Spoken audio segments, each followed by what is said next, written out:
આજરોજ રાજકોટ મ્યુનિસિપલ કોર્પોરેશનની સ્ટેન્ડિંગ કમિટીની વિકાસ કામોની બેઠક હતી। આ બેઠકની અંદર કુલ 39 દરખાસ્તો રાજકોટના 18 વોર્ડના વિકાસ કામોની દરખાસ્ત હતી।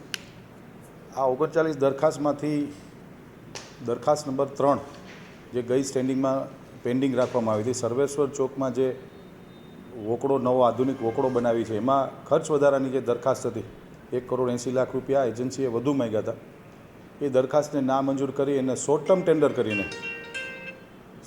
ટેન્ડર કરીને સ્ટેન્ડિંગ કમિટીમાં રજૂ કરું અને ચોમાસા પહેલાં એ કામ પૂર્ણ કરવાની દરખાસ્ત આજે એ દરખાસ્તને નામંજૂર કરીને નવી રીટેન્ડર કરવાની પણ આજે મંજૂર કરવામાં આવેલ છે।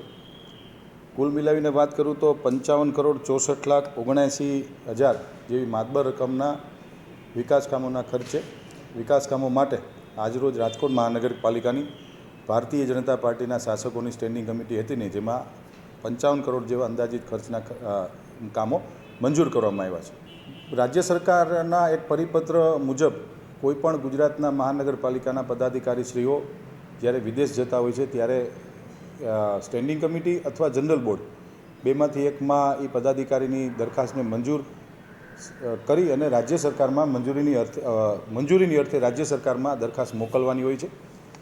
સાઉથ કોરિયામાં માનનીય મેયરશ્રી અને માનનીય સ્ટેન્ડિંગ કમિટી ચેરમેન બંનેને જવાનું હતું, પરંતુ બંને પદાધિકારી જો વિદેશ જાય તો 10 દિવસ જેવો સમય છે, 4 દિવસ ત્યાં સેમિનારમાં ભાગ લેવાનો છે અને 2 દિવસ જવાના અને 2 દિવસ આવવાના, તો 10 દિવસ જેવો ખાસો એવો સમય મહાનગરપાલિકામાં મુખ્ય પદાધિકારીઓએ ન જવું જોઈએ।